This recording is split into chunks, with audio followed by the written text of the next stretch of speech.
کربلا کی ریت آج بھی یہ صدا دیتی ہے، وفا والوں کی کہانی ہر دل کو سناتی ہے۔ وہ رات بھی عجیب رات تھی، جہاں نیند آنکھوں سے دور تھی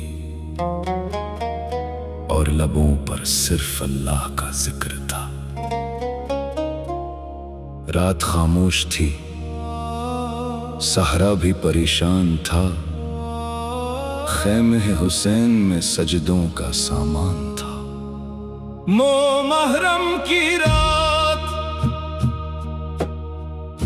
محرم کی رات تھی، کربلا کے میدان میں سکون کم اور امتحان زیادہ تھا۔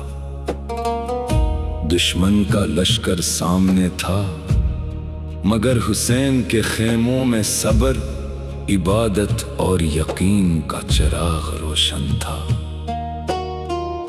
امام حسین نے اپنے ساتھیوں کو جمع فرمایا اور انہیں بتایا کہ آنے والا دن سخت آزمائش کا دن ہے۔ جو حق کی راہ میں چلتے ہیں وہ ڈرتے نہیں، وفا کے راستے والے کبھی جھکتے نہیں۔ اصحاب حسین نے عرض کیا، مولا ہم آپ کا ساتھ نہیں چھوڑیں گے، چاہے ہماری جانیں چلی جائیں۔ وہ رات تلواروں کی نہیں، عبادت کی رات تھی۔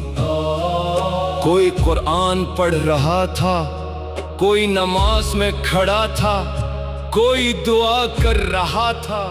نو محرم کی وہ رات تھی، سجدوں میں تھا کارواں، ذکر خدا کی روشنی سے روشن تھا آسمان۔ آنکھوں میں اشک تھے سب کے، دل میں تھا عشق حسین، لب پر دعا تھی جاری، دل میں تھا نام حسین۔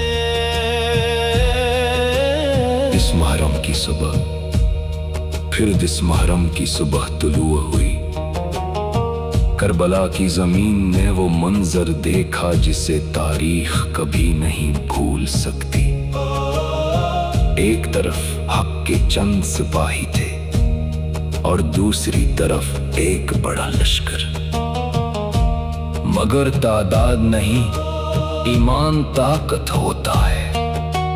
تعداد کم تھی لیکن حوصلے بلند تھے، کربلا میں وفا کے چراغ روشن تھے۔ اصحاب حسین کی قربانی، ایک ایک کر کے حسین کے ساتھی میدان میں جاتے رہے، ہر ایک نے حق کی حفاظت کے لیے اپنی جان قربان کر دی۔ یہ صرف جنگ نہیں تھی، یہ صبر، وفا اور قربانی کی عظیم مثال تھی۔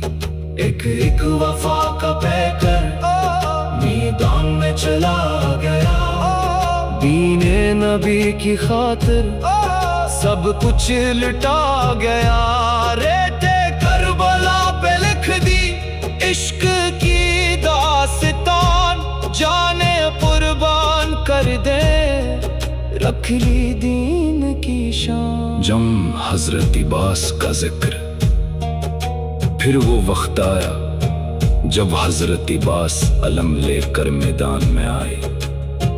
وہ وفا، بہادری اور بھائی سے محبت کی عظیم مثال تھے۔ خیموں میں بچوں کی پیاس تھی، دلوں میں غم تھا، مگر وفا کا علم بلند تھا۔ بازو کٹ گئے لیکن علم نہ گرنے دیا، وفا نے عباس کو دنیا میں امر کر دیا۔ حضرت علی اکبر، پھر علی اکبر میدان کی طرف بڑھے، وہ جوان جن کے چہرے میں رسول اکرم کی جھلک نظر